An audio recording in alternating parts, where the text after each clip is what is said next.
Welcome to chapter 14. In this chapter, we're going to discuss and examine incentive pay systems. By the end of the chapter, you should be able to describe the two basic requirements of an effective incentive plan, list and briefly discuss at least three types of individual incentives, distinguish between a bonus and a merit pay increase, discuss the role that bonuses play in managerial compensation, differentiate between normal stock options and incentive stock options, which are also called ISOs, and differentiate among the following different types of stock option related plans, which are the stock for stock swaps, stock appreciation rights, phantom stock plans, restricted stock plans, premium priced options, and performance vesting options. Understanding that these different stock options are not necessarily, these plans are not necessarily offered to and through all companies. Some other objectives that you should be able to reach are discussing the major issues related to the executive pay controversy, the prevalence of stock options among non-managerial personnel, and describing how group incentives work. You should be able to explain what a gain sharing plan is and discuss the Scanlon type plans and how an employee stock ownership plan, which is called an ESOP, works. And it's ESOP, ESOP, not Aesop fables. I like to say that. Anyway, so jumping right into our incentive and variable pay plans. They're designed to relate pay directly to your performance or your productivity, and they're used in conjunction with your base wage and salary system that the company has put into place. And this helps to strengthen the performance reward relationship and motivate your employees to do more, give more, and with that, they understand that they'll receive more. The advantage from the company perspective is that it's not permanent, so it must be earned each year by the employee. Some requirements of these kind of plans are procedures and methods used to appraise the employee performance, and incentives are required to be based on performance itself, nothing else. So under the individual-based incentive plan, that requires employees to perceive a direct relationship between their performance and any subsequent rewards received. And the group-based plans requires employees to perceive a relationship between how the group performs and any subsequent rewards of those group members. The piece rate plan pays an employee a certain amount for every unit he or she produces. So for every widget, for every shirt, for every bicycle, for every car, whatever, you receive a certain amount. And the differential piece rate plan pays one rate for all acceptable units produced up to some standard level, and then a higher rate for all pieces that exceed that standard. And this was devised by Frederick Taylor. So with that, if you produce a certain standard and those units are accepted, they're acceptable, they're right at the standard, you'll get paid one rate. If you go above and beyond, right, you'll get paid a higher rate. So the plans are based on time saved, and these plans are standard hour plans. It's set in terms of time that it should take to complete a particular job. So it could be, as I mentioned, the assembly of some kind of widgets, some kind of device or product itself, and it gives an employee a bonus for reaching a given level of production or output in less than the standard time.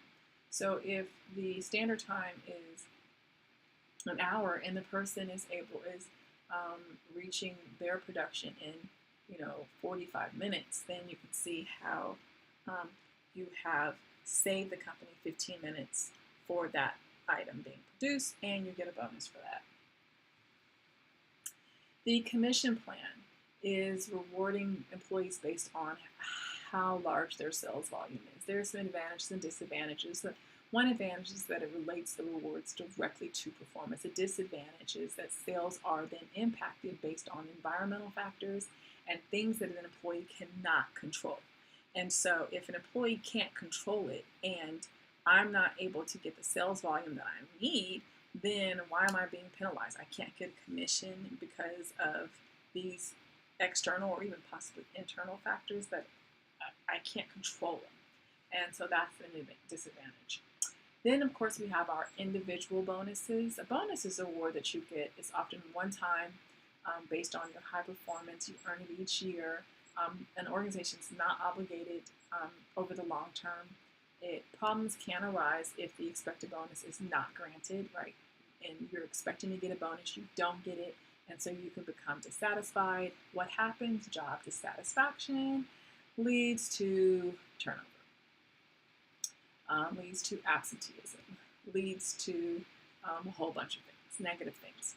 So another type of bonus is our merit pay increase, and that's where you're rewarded based on your performance, but also is perpetuated year after year.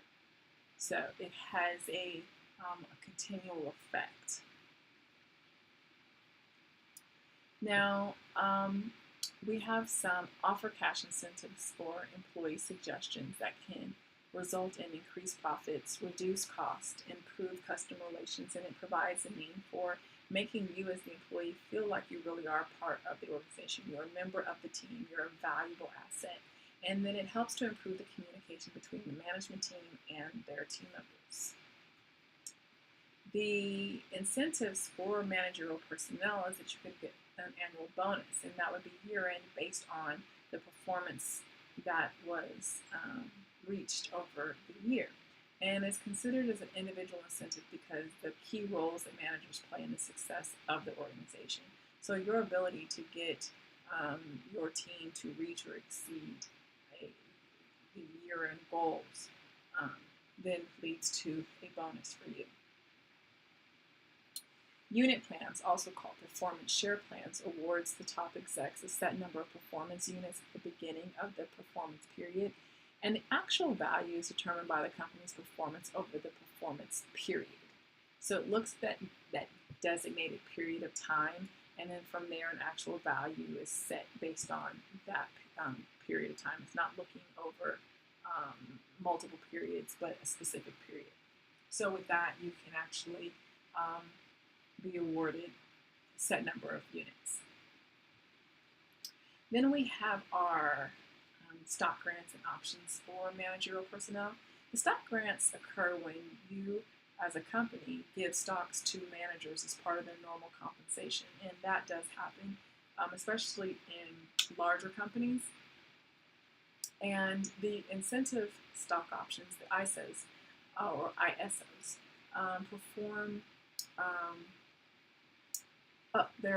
you have the qualified stock option plan where you as the manager, you don't have to pay any tax until the stock is sold. So as long as the stock is still active and it's still drawing down, then you don't have to pay any taxes on it. The moment the stock is sold, you then pay taxes on that, the amount that it was sold for. The drawback is the company does not get a tax deduction. So the stock for stock swap allows options to be exercised with shares of previously purchased company stock in lieu of cash. So instead of getting cash, you can actually swap for additional stock, and it postpones the taxation of any gain on stock that you already own.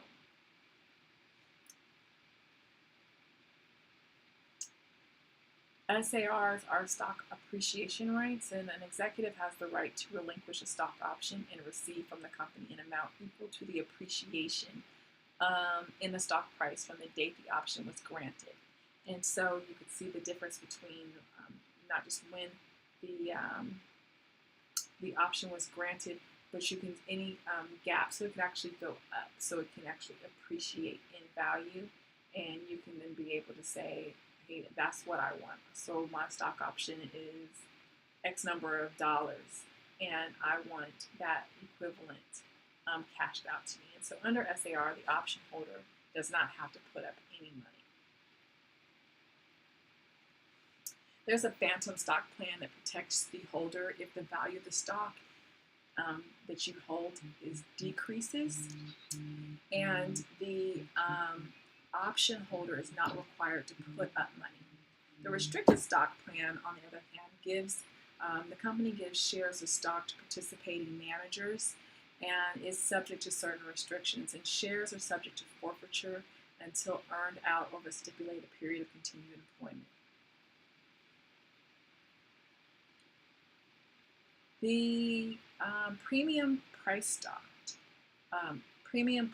options, are stock options with an exercise price that significantly lies above what the stock's current market price is. So there's a premium that's placed upon it, and this is a great incentive, a great perk, because it's like getting extra goodies. You're getting extra toppings on that sundae.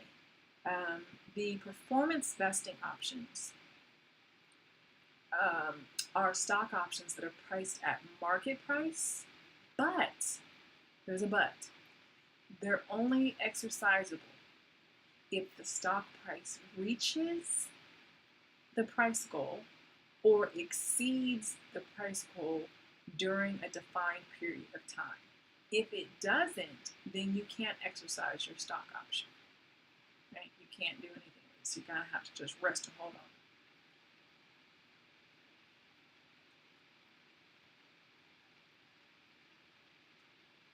Executive pay. Oh, here we go. So here's some stock options that are linked to that link your pay to your performance, and this can have some pluses and minuses. A flaw with this option is that when stocks are going up or down, stock options provide an inaccurate measure of a company's strength, because the thing is that how do we know how strong the company is when it's fluctuating, right? And so if you're then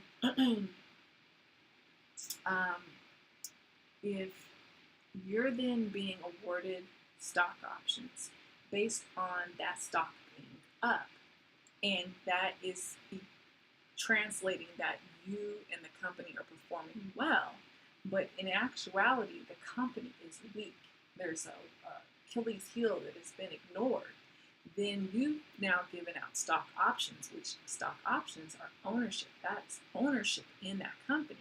You've now rewarded a person for performance that was not validated. So there's objections by employees and the stockholder. We're paying large compensation packages to executives when the company stock is not performing well, and that makes sense. If the company stock is not performing well, then why in the world should we then pay out these large compensation packages to you as the executive?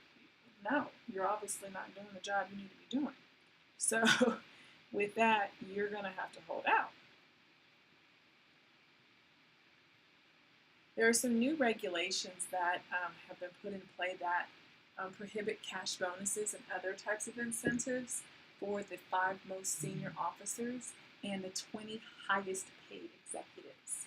And under TARP, the applicable companies that have received funds. These are those that have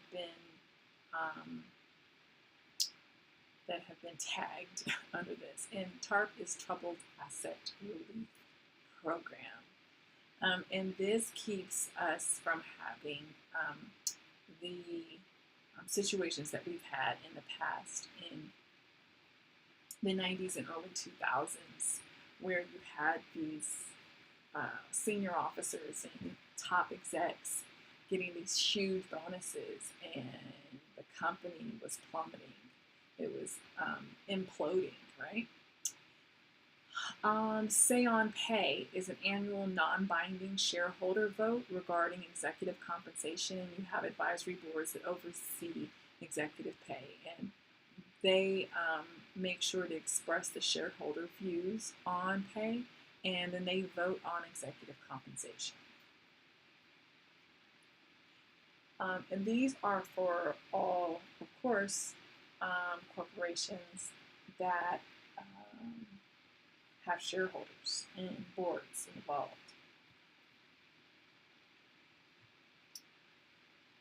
Financial Accounting Standards Board requires a range of equity-based compensation arrangement to be treated the same as other forms of compensation. It would be in the past where they would try to wiggle around this to have it something distinctly different, but it's really set to make sure that everything aligns. That compensation is compensation, and you're not going to sit back and try to treat it differently. And so companies now have to expense stock options just like they would salaries. So you can't try to like fudge the numbers or try to slide something, across the table or under the table. It has to be treated the same. And so company profits will actually be lowered by the value of stock options using this standard. Group incentives are based on the group rather than an individual. So there you go. And so this helps to encourage employees to work together to use positive peer pressure on the other team members to perform, to reach and exceed standards so that the group can actually be incentivized together. The disadvantage, of course, is that some people may not perceive that direct relationship between my individual performance and the group's performance. And that can be dependent upon the size of the group as well as the cohesiveness of the group. So if we're small or really big, or if we just don't get along, I may say, hey, yeah, you guys do you, I'm going to do me. And so with that, you can actually have it where groups really don't receive the amount of incentives that they'd like, or it could be that one or more people can actually hinder the group from receiving an incentive because they fell short, because they didn't reach production or performance standards. So there are some drawbacks. There are self-directed work teams that work within a specific area that don't have direct supervision, and this helps motivate employees. They feel like they have more autonomy. They can participate in more decisions that affect them and the team. They have more of a say. It's less restrictive.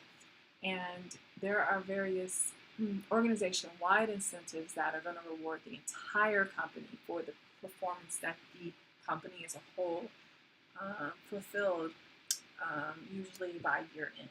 So everyone gets like some kind of incentive. It could be that everyone gets to, there's a trip or some kind of luncheon or gift certificate or whatever. There's some kind of reward that everyone gets because the company did a great job. Now we have gain sharing and we also have profit sharing plans. And they involve employees in a common effort to achieve what your objectives are dealing with productivity. And so that's based on the concept that the resulting incremental economic gains are shared among employees in the company. So you're looking at that in the more the company gains revenue and builds with increase in stock and things of that nature, where there is money that is accumulating and incrementally, you can track this. And what you're looking at is that we all can benefit from this. It allows us to be able to then provide an incentive or some kind of reward based on how well we have done financially. The drawback is that the average employee may not perceive the direct relationship between what I do in my work and the performance of the organization as a whole. If I don't see myself as a valuable component of this machine, right? If I don't see myself as a valuable cog in the wheel, then I'm like, yeah, whatever, the work that I do, how do I know it actually translates to this overall performance of these millions and billions of dollars the company makes? I'm just one person. How do I know how that all factors in? So you'll have some people that just do the bare minimum because they're like, whatever. Or they just really just don't care. So I'm like, come on now, really? I make $7 an hour. how is what I do in my $7 an hour position, how is that helping to generate the millions and billions of dollars this company is making, or not? So that is a drawback. The Scanlon plans are also an organization-wide incentive plan that provides your team with a bonus based on tangible savings in labor costs. So it's something that it's not just, sometimes we have these phantom kind of savings, or we can say, based on, yes, we did this, but these are something that you can actually see, that we actually saved X number of dollars in our labor cost. And so to pay a 75% of the bonus fund to the employees, and then 25% goes to the company. So with that, you're like, wow, I not only can we see it, but I can also see how this comes to me, the employee. And so it's beneficial to review and modify these plans periodically to take into account any changes that have occurred internally with the company, but also externally. Because remember, labor costs are impacted not just by your internal environment, but what happens externally. So all of these factor in. But as you see, it can be a win-win. Both the employees and the company benefit from this incentive plan. Now, ESOP, it provides for employee purchase of its stock at a set price for a set period of time. And they look at how long you have worked for the company, what your current salary is, and the profits of the organization. So if the profits are low, then of course they have to adjust accordingly. And it provides a specific tax advantage for the organization as well as the employees. Once again, a win-win. There is an ESOP which has the Employee Stock Ownership Trust, and the company establishes this to acquire a specific number of shares of its own stock for the benefit of those employees that choose to participate. Table 14.2 looks at some of the major benefits of ESOPs. To the organization, it can allow the use of pre-tax dollars to finance any debt.